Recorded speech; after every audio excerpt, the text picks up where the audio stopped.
Hello everybody. Today I'm going to show you this Rymer single 1.2 meter long batten.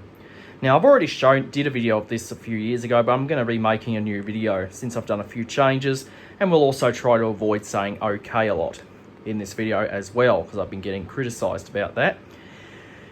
So in the previous two videos I showed you the 90 centimeter and the 60 centimeter versions of this particular batten, which I have there on the bed right there. As you can see, I showed you them previously, but now we're going to take a look at the longest one that I have right now, which is the 1.2 meters length batten. Now I do believe there was one that might have been 1.5 meters, but I'm not 100% sure.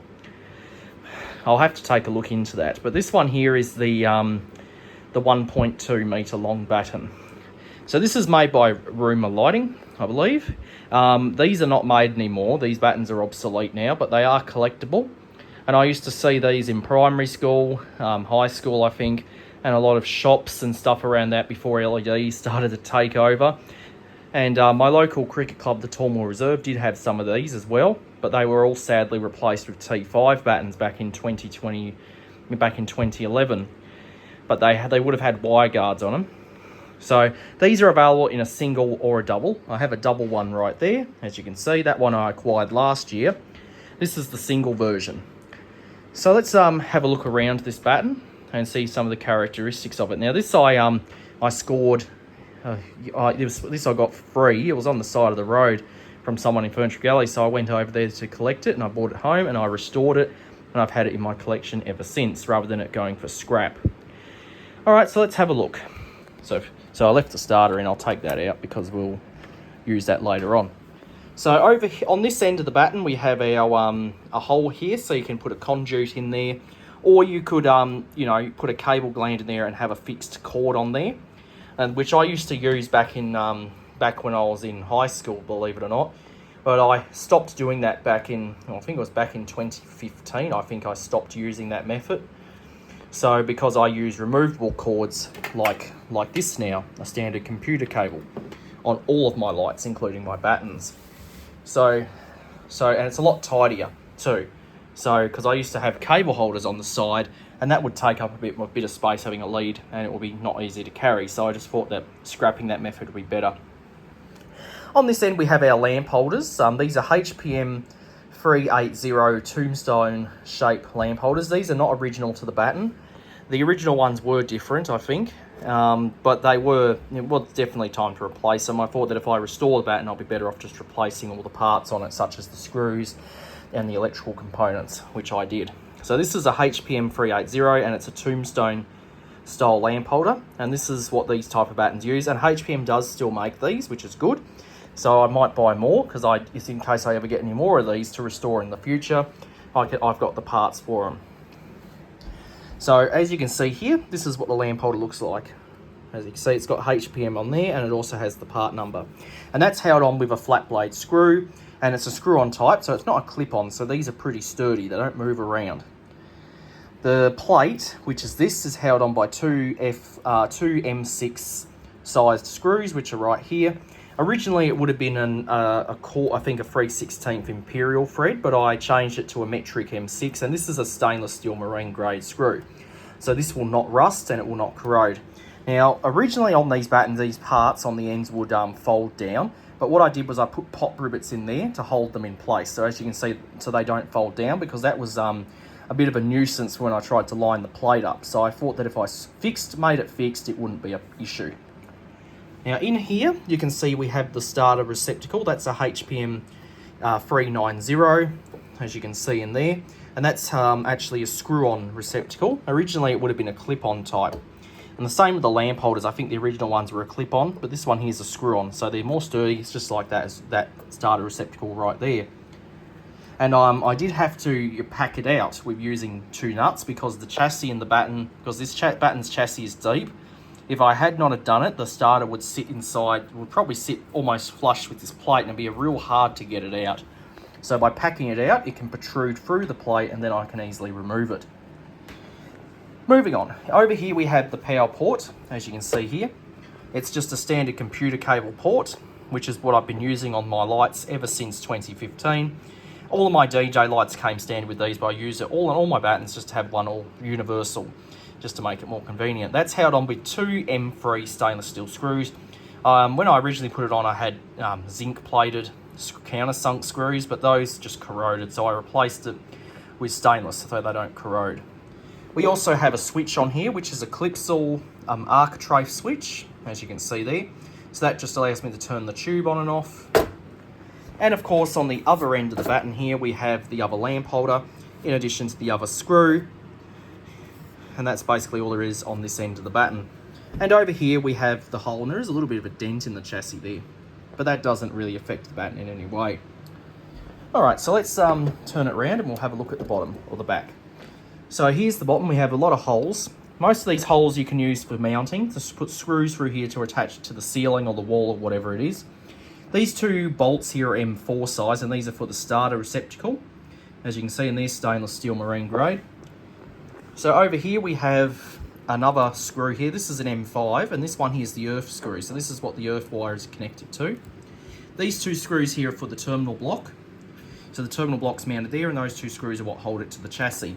This screw here is for the ballast, and the ballast is located just here. Now the ballast is not original. The original ballast was different, and I'll show you that when we open it up. And that's essentially all there is on the bottom of the batten, which will be normally facing the ceiling. Okay, so now what I'm going to do is I'm going to take this plate off, and we'll open the batten up and we'll have a look inside. So first I'll put my mobile down. So I've got, because I need to use both hands for this. So we just undo the screws, and this will allow me to get the plate off. And it is a little bit tight because an M6 size thread is pretty big. So I just need to take one out completely and loosen the other one. Oops. Oh, sorry. Phone fell over. That wasn't meant to happen. And now we'll just lift this plate off.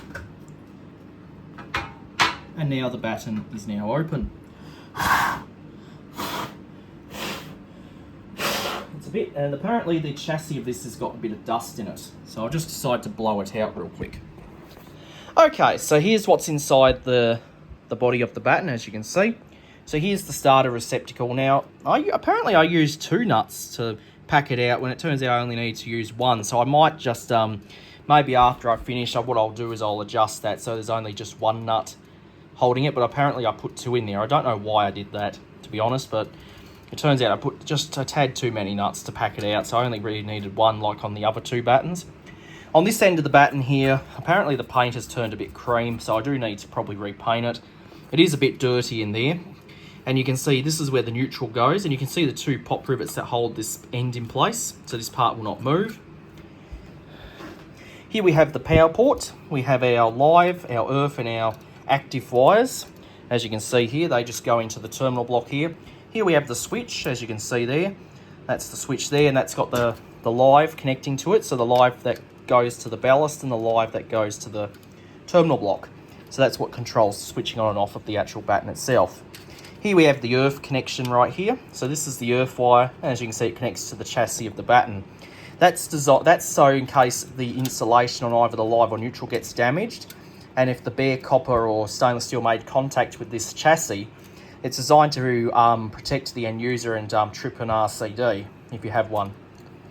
So there's our terminal block right there, the 2 screws holding it in place. Here we have the ballast, and this is a Tridonic APCO. This is not original, but that's the ballast I put in there. And of course we have the screw that's holding it to the chassis. On this end of the batten we have where our live comes through, and of course the other lamp holder, as you can see right there. So now I'll give you a quick little look at the batten like this with it all open so you can see all the components inside. Now, unlike the 60cm batten, this one here has a lot more room because it's twice the length. So there's a lot more room in here compared to the 60cm version. Okay, so let's put this thing back together and we'll fire it up. And hopefully my phone doesn't fall over again, because that wasn't meant to happen actually. It just slipped over. So just put the plate back on.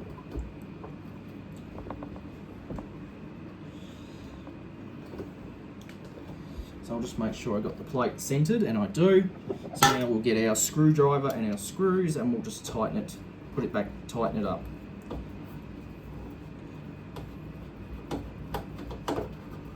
So we just put the 2 screws in until they're nice and tight, and that will hold the batten together. Okay, so now the batten's together. Now what I'll do is I'll plug it in. Alright, so now we're plugged in. Okay, so now we've got power. So now let's we'll start off with the tubes that I'm going to use. So I've got 3 tubes. I've got a T12, a T8, and of course an LED. So we'll start off with the fluorescent first. So we're going to put in our starter here, just a Phillips starter, and we'll start off with the F40 T12, which is this tube right here.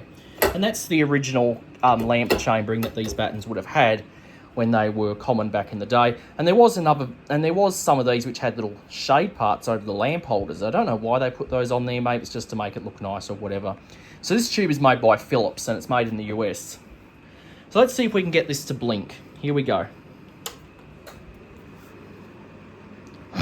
Nope, it just turned on right away like if it was electronic. Sometimes I have trouble getting these T12 tubes to blink. So let's try that again. Okay, let's try again.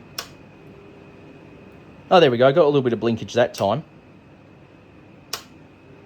Now, I don't think we'll get much blinkage out of this thing. Unlike the 60cm one, that one actually did blink quite a bit. It's acting like an electronic ballast. Okay, so let's take that out.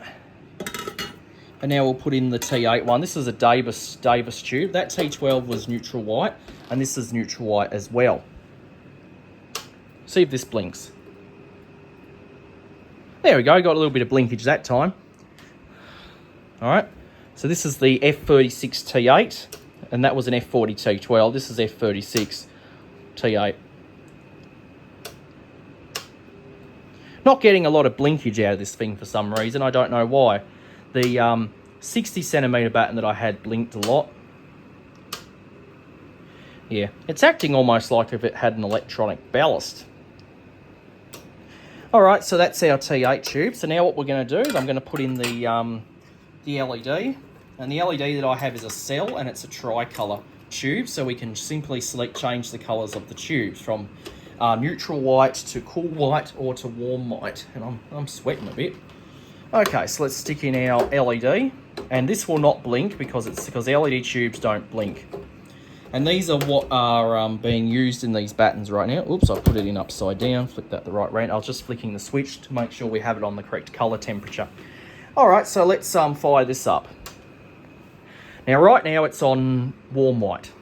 So I've got my air element batten on, as you can see, and there it's got cool white tubes. This one here is warm white, so it's more of a warm colour. And if you can probably see the LEDs, all the LEDs in there probably. So this is warm white, which is 3000 kelvins, and it is a really warm colour, as you can see there. So that's our warm white colour. So now I'm going to change it. To change it, I just got to flick this little switch here, and we're going to set it to neutral white. Okay, so this is neutral white, as you can see. It's more, and this neutral white I think is the most common colour for LED battens and tubes that I see around the country. I tend to see them set to neutral white. It's probably the most common. But I do know that you can get cool white and warm white LEDs in tubes and downlights. So this is neutral white. You can see the difference there between the cool white. And now we're going to change it to cool white. So this is the cool white, which is of course 6000 kelvins. The neutral white was 4000.